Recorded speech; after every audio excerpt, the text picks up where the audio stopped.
Okay, we're gonna do a quick test here. Just trying to make sure this software is all up to date and it's streaming okay.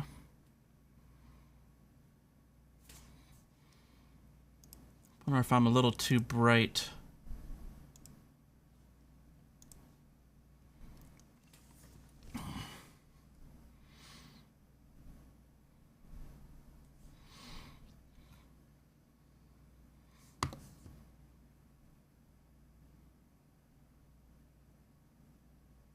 Okay, I think I might have fixed it, but we'll have to give it a minute or two.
Yeah, setting up a live stream is a blast.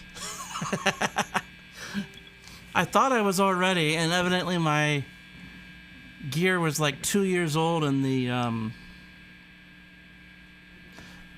don't even know if it updated the firmware, but the software was way different when I pulled it up. Like, I have a lot more options for streaming within the Blackmagic app. I'm using the A10 Mini Pro, and it just hooks up to, hey, Alfredo, how you doing, man? Just hooks up to the internet, actually. It sends a signal to YouTube. Oh, hey, Dan. Where did you go? You went to FSU lately. Oh, thanks, Man Network.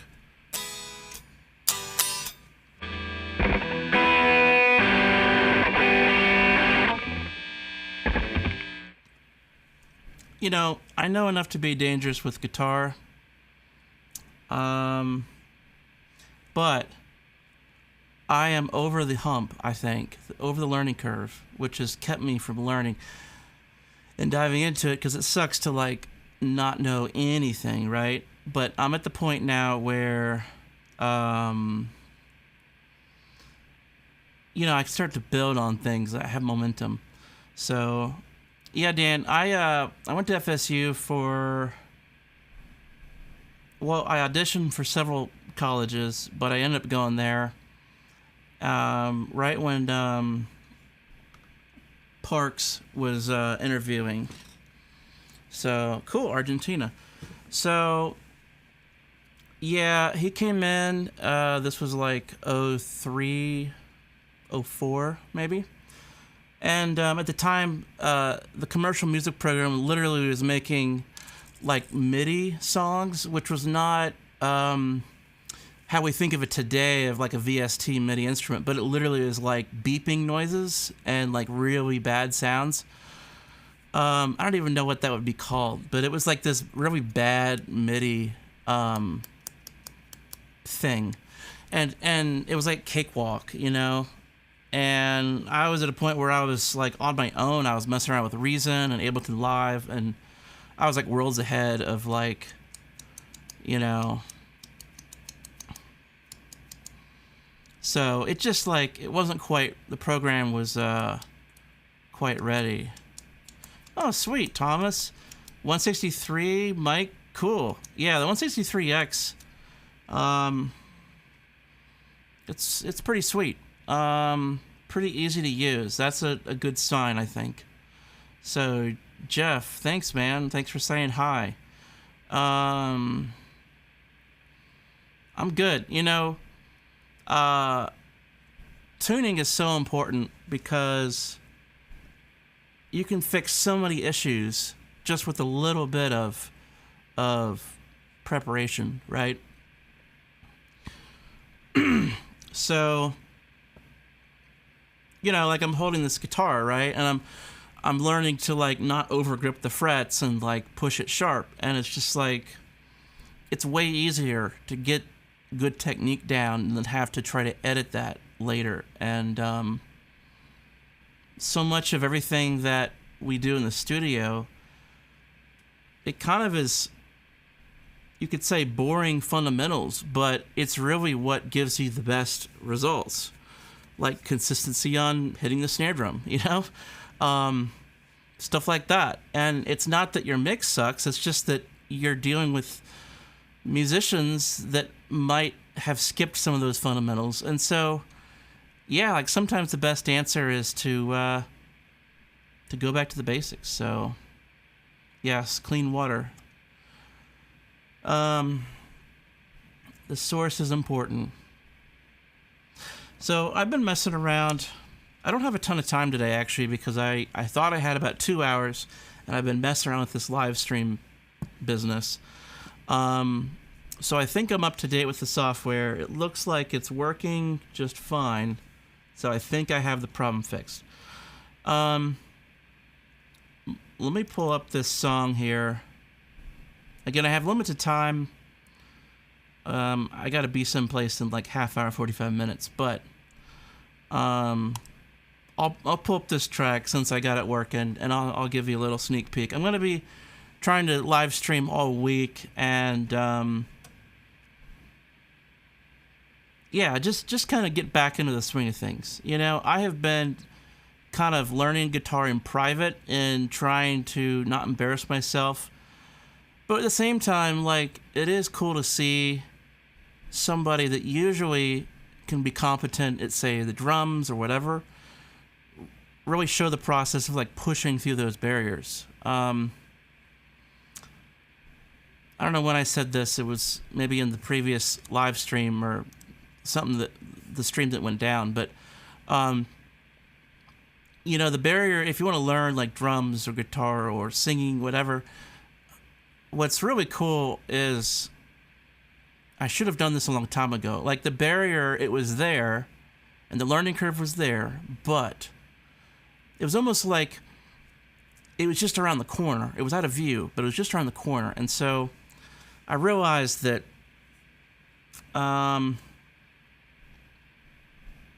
something that you don't think is possible to do, you probably could learn how to do it, and it's probably closer than you realize. Okay? So I started playing guitar, like, actually, and like every day. I started just saying, I gotta learn this, you know? And that was in July. And now I feel like I could do basic songs and stuff. And even this stuff, I'm like, my playing is not good. You know? But is it good enough to, like, get a part out, if even I have to punch it in? Like, yeah, because, you know, creating a song is such a like a sacred thing and such a life-giving process, I think. And if you don't create, then you have nothing but vices and addictions to basically get through life. And creating is like the opposite of that dark hole that you could go down. And creating is like, you can almost say like good and evil, you know, like it's on the side of good, you could say. And it's really great. I'm just waiting for my software to pull up here. But I have this song and another song that I've kind of worked on, and it's given me kind of a framework of like, instead of just sitting there noodling around, I hear an idea and I'm motivated to like, okay, how do I play this, you know? And then I have to figure out the mechanics. A lot of this, like, it's like one string because it was before I learned any of the chords. So it was a couple months ago. And then since then, I've just been really just playing chords all day. Like, or not all day, but, you know, for a solid probably hour a day, I've been like doing chords and really hitting it hard. So yeah, here's a little bit of the track, what I have so far.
Okay, so that's pretty much it. Yeah, like, this has just blown my mind that, like, I made this, right? And this is the kind of thing that I really... thanks, Martin. Yeah, this is the kind of thing that just... I try to get my clients, when I record other people, I try to get them to have this feeling. And it's like, why didn't I allow myself to have the joy of creating, you know? Like, I just, at some point, just forgot to create and continue to do that. And I've done that like a lot in my life. I went through a season where I didn't do as much, and it's extremely rewarding. And so I'm really, I'm really going back to that. And part of it is that I just can't control like all of the content, musically speaking, in the videos. And then it becomes an issue, and I just don't want to have like videos taken down because the music, it's just easier if I just kind of roll my own. So yeah, this bridge here is kind of interesting. Like, I was kind of at a point where I had no idea what even these chords were, and then I just figured it out. So let me figure out what's going on here.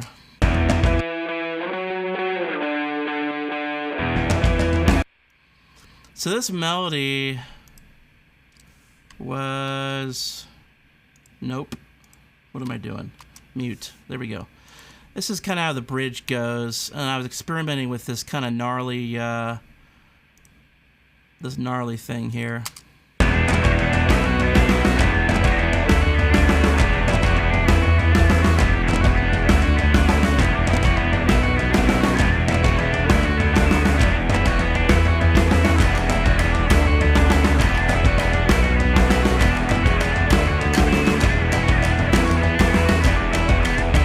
So yeah, that's a, what is it? E, D, E, B, and then to an E to E. And I was like, what the heck is this key? What is this song even in? Like, what key? And like, I had no idea.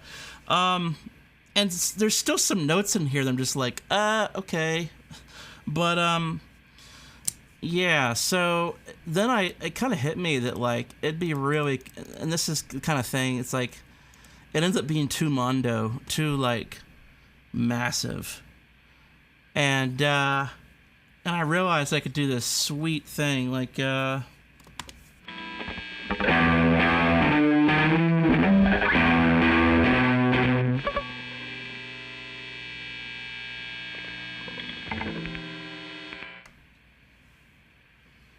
it's Italian to a fat rat. And, I don't really know what I'm doing, honestly.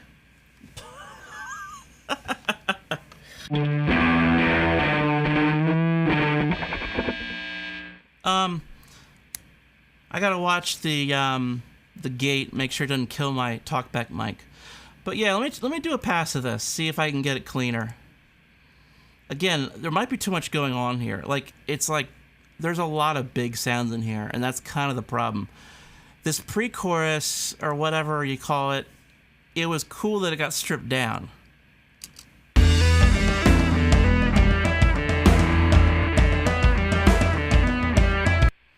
Like a synth bass, single tom, and guitar, So it worked, they got stripped down. And it's kind of like the thing of, what's the quote? There's nothing smaller than Philharmonic. Nothing sounds smaller than Philharmonic. I don't know what the quote is. But it's this idea that you had so many layers that it just kind of sounds small, And I feel like on this part here that I can feel the tom like jiggling on the stand, I can picture like the drummer just like really going for it.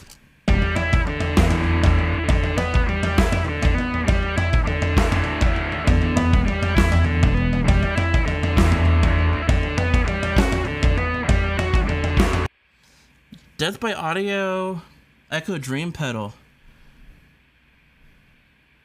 I'll have to check it out. Okay. How am I doing on time? Okay, I have just a few more minutes and then I have to go. But I will do... It's good that we got the stream up and working. I'll do a couple passes of this, see how it goes.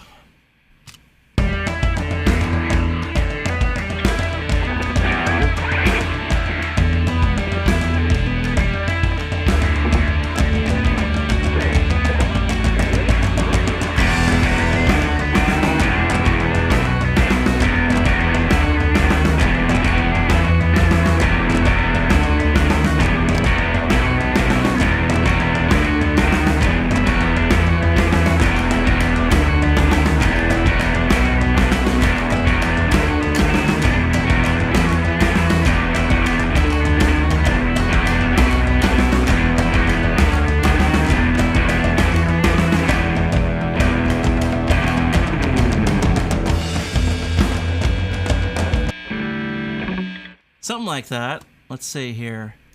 I need a gate pedal, man, or a noise suppressor, because it's ridiculous.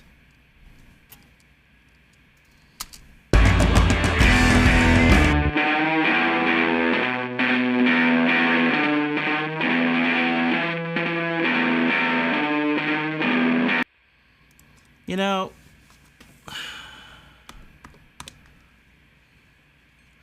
I am recording in this box,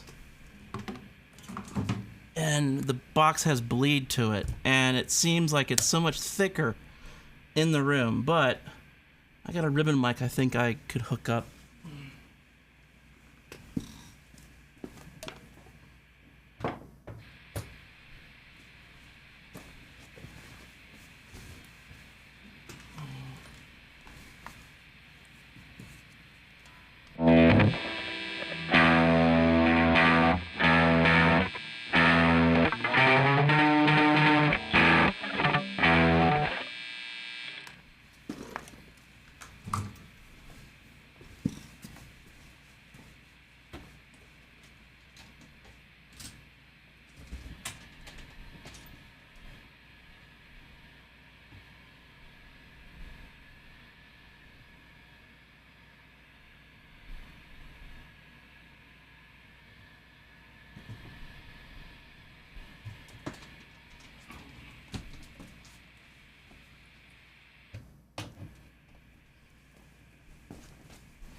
Okay, mic 1 was the ribbon, so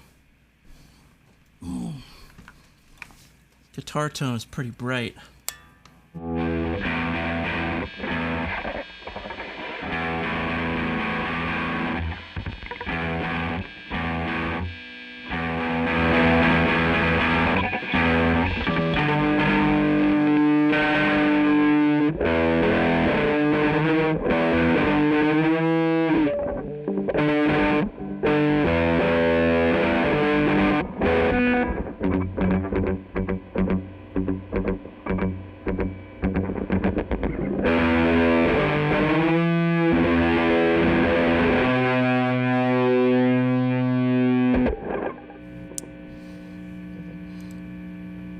Seems like everything that I do eventually turns into this,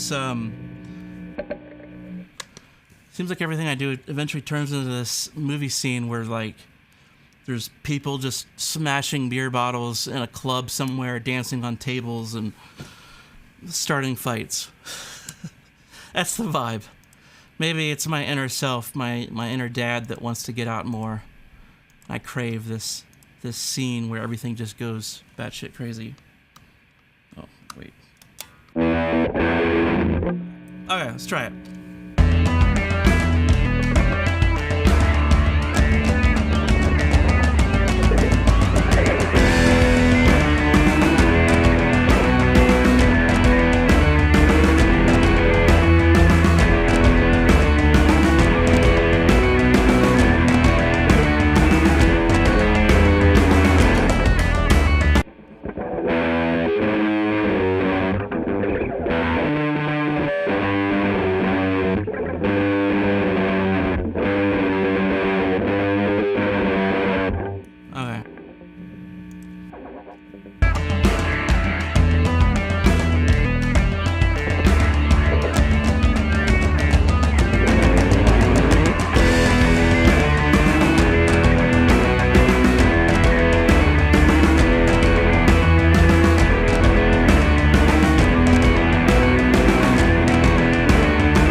Yeah, I don't know if it's gonna be too much. You know, it's one of those things.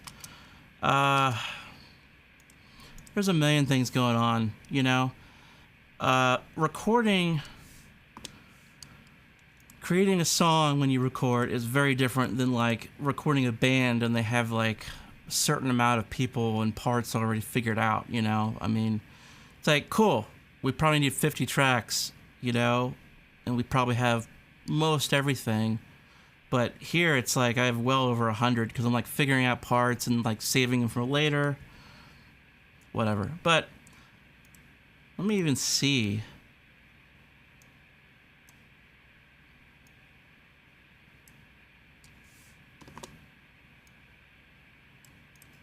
I don't know what I'm doing.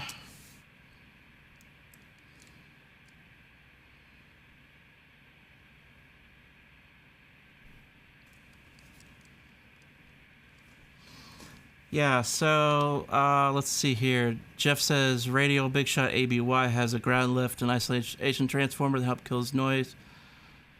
Noise issues, yeah. Yeah, that's probably a pretty good one. I also think one that is like the 4-cable method, where I believe it's like I mean, I'm just guessing, but I think it kind of works like a sidechain kind of method where it catches your signal early on, so it understands with clarity, like when you start to play, but then the signal that it's actually clamping down on is at the end of your chain. I think I caught wind of that somewhere, but yeah, honestly, I'm still really not used to pedals. I mean, when I record guitar, because I didn't have the touch experience with the sounds, it's still probably is. It still is harder, I think, to get amazing sounds very, very quickly in compared to just plugging into an amp and just cranking it, right? There's very specific sounds that the pedals give you, and honestly, I guess what I'm saying is I didn't bother trying it until I had a touch experience with it, because you learn how to hear it better, right? I was kind of fighting upstream to even pull off guitar tone without having that like touch experience.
Okay, so that'll have to be for now. I gotta go. I gotta be somewhere, but I will continue to live stream. This has been the first time in a while, but this will not be the last. So I will see you guys soon. Thanks for joining me. Let me just double check. Are we back in 1992? Is that what this sounds like? You know, I did think of Peter Gabriel. But I don't know. That's cool. Okay, I'll see you guys. Gotta go. Thanks for joining me.